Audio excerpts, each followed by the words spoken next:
Assalamualaikum warahmatullahi wabarakatuh. Perkenalkan, nama saya Aristio Dika Persetio dengan NIM 20234066.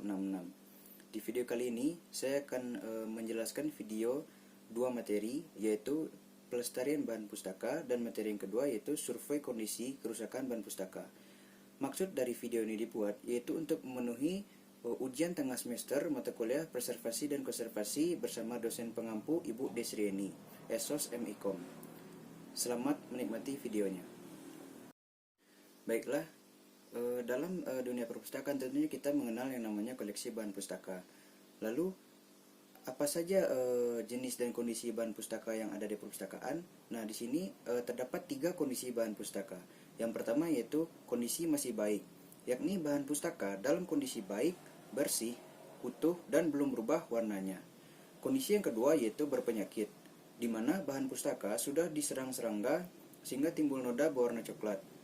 Kondisi bahan pustaka yang ketiga yaitu rusak, di mana bahan pustaka mengalami kerusakan dengan tingkat tertentu, baik dari skala ringan hingga tidak dapat diperbaiki kembali.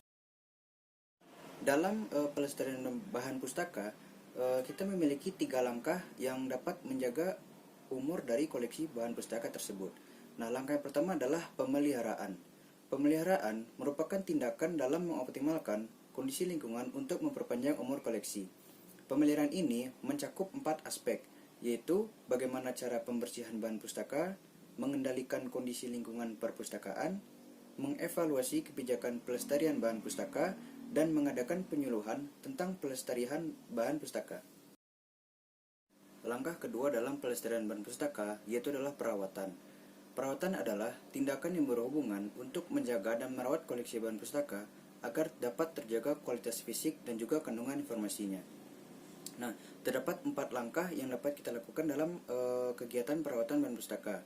Yang pertama adalah membuat kotak pelindung. Yang kedua, membungkus koleksi dan memasukkan ke dalam box. Yang ketiga, menjilid ulang kertas koleksi yang sudah tidak layak. Yang keempat, membersihkan koleksi yang mulai berdebu.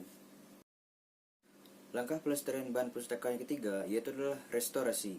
Restorasi adalah tindakan untuk memperpanjang umur koleksi dengan cara memperbaiki tampilan fisik koleksi agar mendekati keadaan semula sesuai dengan aturan dan etika dari konservasi. Nah, lalu dari beberapa langkah pelestarian bahan pustaka tersebut, kita juga harus mengetahui jenis-jenis bahan pustaka yang ada di perpustakaan. Nah, jenis bahan pustaka itu terdiri dari 2, yaitu media cetak berupa kertas, dan yang kedua adalah media non-cetak yang biasanya dapat berupa CD, DVD, e-book, e-newspaper, e-magazine, dan juga koleksi lainnya yang bersifat digital. Baiklah, ketika kita sudah mengetahui beberapa cara dalam pelestarian bahan pustaka, tentunya kita harus mengetahui faktor-faktor penyebab kerusakan bahan pustaka. Nah, terdapat beberapa faktor penyebab kerusakan bahan pustaka tersebut. Yang pertama adalah karena faktor lingkungan. Terdapat 3 aspek yang menyebabkan bahan pustaka rusak akibat faktor lingkungan. Yang pertama itu akibat polusi udara, di mana terdapat zat-zat pencemar yang dapat merusak bahan pustaka seperti sulfur dioksida, hidrogen sulfida, dan juga nitrogen oksida. Lalu aspek yang kedua adalah temperatur, suhu, dan juga kelembapan udara. Lalu aspek yang ketiga yakni kadar intensitas cahaya. Lalu faktor yang kedua yang dapat menyebabkan kerusakan bahan pustaka yaitu adalah faktor biota. Nah, dalam faktor biota ini terdapat 2 penyebab kerusakan bahan pustaka. Yang pertama adalah karena jamur yang dapat merubah warna kertas dan menyebabkan kertas menjadi rapuh. Lalu yang kedua adalah serangga dan juga hewan pengerat, contohnya seperti rayap dan tikus. Faktor penyebab kerusakan bahan pustaka yang ketiga adalah karena faktor manusia. Nah, akibat faktor manusia ini terdapat 4 aspek. Aspek yang pertama yaitu terjadi karena manusia sering melipat buku sebagai tanda batas atau membuka buku dengan air liur. Yang kedua adalah penataan dan penyimpanan koleksi yang kurang berhati-hati sehingga terjadinya kerusakan koleksi. Aspek yang ketiga, penjilidan yang terlalu kuat dan tidak sesuai dengan aturan yang berlaku. Aspek yang keempat yaitu pemakaian yang berlebihan di perpustakaan akibat sering dipinjam atau dipakai yang menyebabkan jilitan buku menjadi rusak dan juga kumal. Faktor penyebab kerusakan bahan pustaka yang terakhir yaitu adalah akibat faktor bencana. Bencana dapat menghancurkan perpustakaan dan memusnahkan isinya hanya dalam waktu singkat. Oleh karena itu, kita harus menyusun perencanaan dalam menghadapi bencana bagi perpustakaan, sehingga kita dapat meminimalisir kerusakan yang terjadi akibat bencana yang ditimbulkan. Baiklah, kita masuk kepada materi yang kedua. Pada materi yang kedua ini, saya akan membahas tentang survei kondisi kerusakan bahan pustaka. Nah, survei kondisi kerusakan bahan pustaka dilakukan untuk mengidentifikasi jenis kerusakan, penyebab kerusakan, dan bagaimana strategi pemeliharaan dan perbaikan yang harus kita lakukan agar koleksi tersebut dapat tetap terus terjaga. Nah, untuk melakukan survei tersebut, kita menggunakan 3 indikator. Yang indikator pertama adalah uji keasaman kertas. Indikator yang kedua menggunakan uji tinta luntur. Dan indikator yang ketiga kita menggunakan uji kerapuhan kertas. Indikator yang pertama adalah uji keasaman kertas. Untuk tingkat keasaman pada suatu buku atau kertas, kita dapat menggunakan indikator universal. Nah, pada video kali ini saya mencoba untuk menggunakan indikator universal sebagai alat pengukur tingkat keasaman. Nah, berikut ini adalah langkah-langkah yang dapat kita lakukan dalam menggunakan indikator universal dalam mengetahui tingkat keasaman kertas. Langkah yang pertama adalah siapkan buku atau kertas yang akan kita lakukan uji coba. Yang kedua, selipkan plastik di antara buku. Yang ketiga, letakkan indikator universal pada ujung kertas yang sudah kita basahi dengan air. Yang keempat, tunggu beberapa saat hingga terjadi perubahan warna. Yang kelima, kita sesuaikan warna yang berubah dengan tingkat keasaman atau basa yang tertera pada warna kertas panduan utama indikator universal. Baiklah, bisa kita lihat pada gambar di sebelah kiri merupakan buku atau kertas yang belum kita basahi dengan air. Nah, dan ada 2 gambar di sebelah kanan, yaitu gambar yang pertama adalah ketika kondisi buku sudah kita basahi dengan air, dan juga kertas indikator universalnya kita tempelkan di atas buku yang sudah kita basahi air tersebut.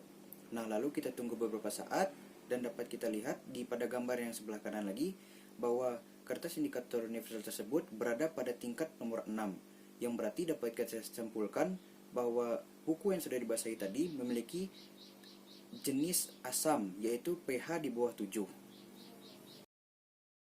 Uji indikator yang kedua yaitu adalah menggunakan uji tinta luntur. Tinta yang ada pada bahan pustaka, baik berupa tulisan atau gambar, dapat diidentifikasi apakah jenis tintanya itu larut dengan air atau tidak. Apabila jenis tinta tersebut mudah larut dengan air, maka prosedur yang kita gunakan sebaiknya dijauhkan dari unsur air.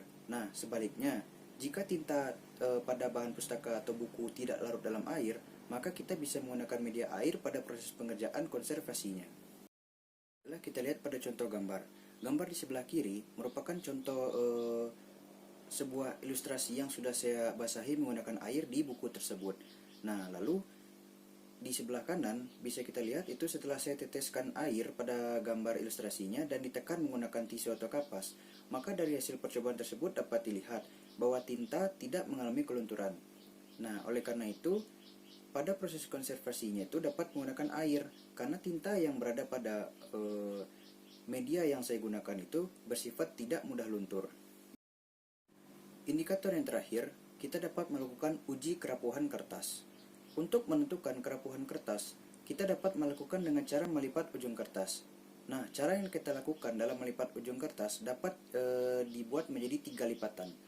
Apabila setelah dilakukan 3 kali lipatan kertas masih utuh, berarti menandakan kertas tersebut masih dalam kondisi baik. Apabila hanya dalam 2 kali lipatan saja kertas mulai patah, maka kertas dapat dikatakan sudah mulai mengalami kerapuhan.